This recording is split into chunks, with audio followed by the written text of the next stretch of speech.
Il était une fois dans la petite ville paisible de Cedarwood, se dressait le lycée Franklin. Autrefois vibrant de jeunes rires et d'apprentissage, il était désormais plongé dans une atmosphère sinistre. C'était l'année où le monde était paralysé par une pandémie mondiale. Les rues étaient désertes, les portes verrouillées et les salles de classe abandonnées. Pourtant, même dans ce silence, quelque chose de maléfique semblait se tapir dans les recoins obscurs de l'école. Dans le bâtiment principal, des rumeurs circulaient parmi les habitants. On disait que le fantôme d'un ancien étudiant hantait les couloirs sombres la nuit. Certains affirmaient avoir entendu des chuchotements lugubres provenant des salles de classe vides, tandis que d'autres prétendaient avoir vu des ombres mouvantes à travers les fenêtres poussiéreuses. La première histoire effrayante de verrouillage de l'école survint lorsque Sarah, une élève audacieuse, décida de braver l'interdiction d'entrer dans l'établissement. Curieuse de découvrir la vérité derrière les rumeurs, elle entra en catimini dans le lycée Franklin une nuit, munie d'une lampe de poche pour éclairer son chemin. Alors qu'elle arpentait les couloirs sombres, Sarah entendit soudain des murmures indistincts. Son cœur battait la chamade alors qu'elle essayait de localiser l'origine des voix. Finalement, elle se retrouva devant une salle de classe dont la porte était entrebâillée. Elle distingua une silhouette sombre, immobile dans l'obscurité. Son souffle se figea dans sa gorge, tandis qu'elle observait la silhouette se tourner lentement vers elle, révélant des yeux brillants d'un rouge sinistre.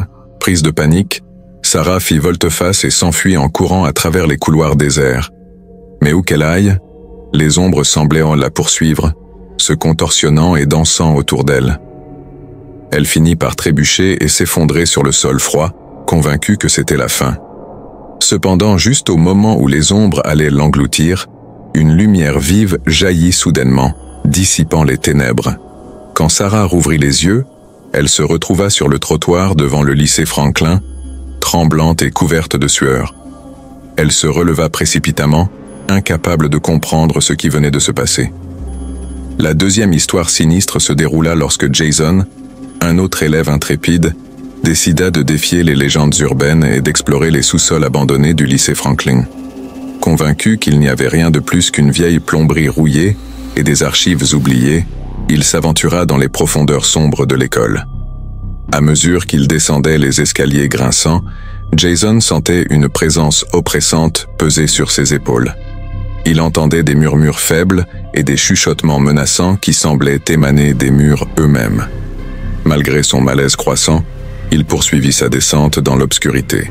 Soudain, il arriva dans une salle souterraine, où des rangées de casiers poussiéreux se dressaient comme des sentinelles silencieuses. Jason sentit ses instincts lui crier de partir, mais une force irrépressible le poussa à s'approcher d'un casier en particulier. Il hésita un instant avant de l'ouvrir lentement. À l'intérieur, au lieu de livres ou de fournitures oubliées, gisaient des objets macabres, des poupées brisées aux yeux vitreux, des couteaux émoussés et des photographies déchirées. Pris de panique, Jason referma précipitamment le casier, mais lorsqu'il se retourna, il vit une ombre noire se dresser devant lui.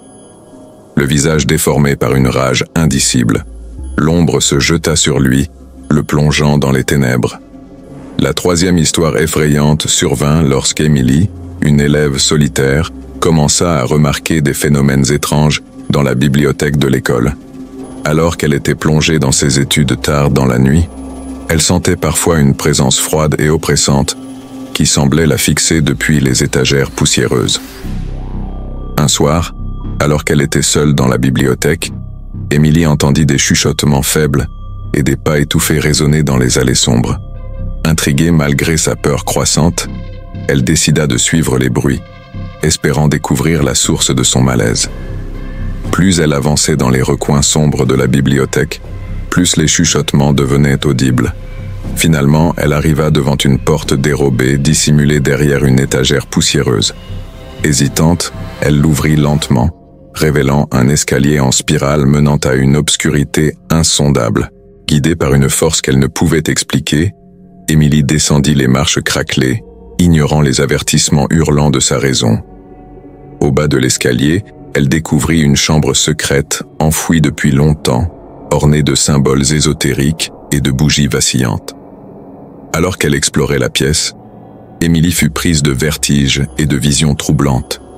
Des images de souffrance et de désespoir la submergèrent, tandis que des voix lugubres murmuraient dans son esprit. Prise de terreur, elle tenta de fuir, mais la porte dérobée avait disparu, laissant Émilie piégée dans les ténèbres avec les ombres qui rôdaient. La quatrième histoire effrayante se déroula lorsque David, un étudiant en sciences occultes, décida d'explorer les souterrains oubliés du lycée Franklin à la recherche de réponses sur les phénomènes étranges qui s'y déroulaient. Convaincu qu'il pouvait maîtriser les forces surnaturelles, il se lança dans son expédition équipé de talismans et de grimoires anciens. Alors qu'il progressait dans les tunnels sombres, David sentit une présence sinistre le suivre, comme si quelque chose le traquait dans l'ombre.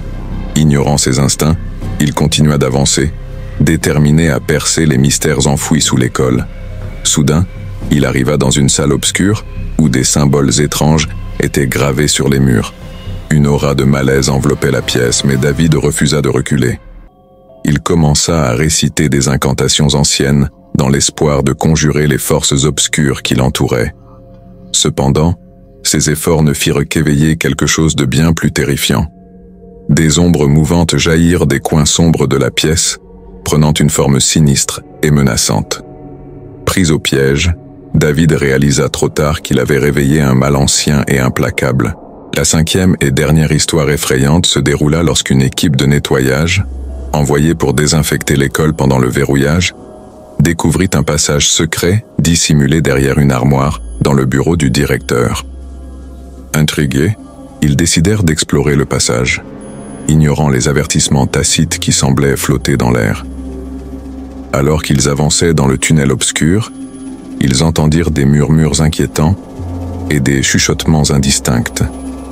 Leurs lampes de poche révélèrent des peintures étranges et des artefacts mystérieux qui tapissaient les murs humides. Malgré leur malaise croissant, ils poursuivirent leur progression, déterminés à découvrir ce qui se cachait dans les profondeurs oubliées de l'école. Cependant, plus ils avançaient, plus l'atmosphère devenait oppressante. Les murs semblaient se refermer sur eux, les plongeant dans un labyrinthe cauchemardesque dont il semblait impossible de s'échapper. Et alors qu'ils atteignaient le cœur du passage, ils réalisèrent avec horreur qu'ils étaient entrés dans le domaine des ombres elles-mêmes. Les ombres se rassemblèrent autour d'eux, tissant un réseau inextricable de ténèbres. Les membres de l'équipe de nettoyage hurlèrent de terreur, alors que les ombres les engloutissaient, les emportant dans un abîme de désespoir et de tourments éternels. Ainsi, 5 histoires effrayantes de verrouillage de l'école, chacune plus sinistre et terrifiante que la précédente, hantèrent les pensées des habitants de Cedarwood, rappelant que même dans le silence oppressant du confinement, le mal pouvait trouver un refuge sombre et sinistre.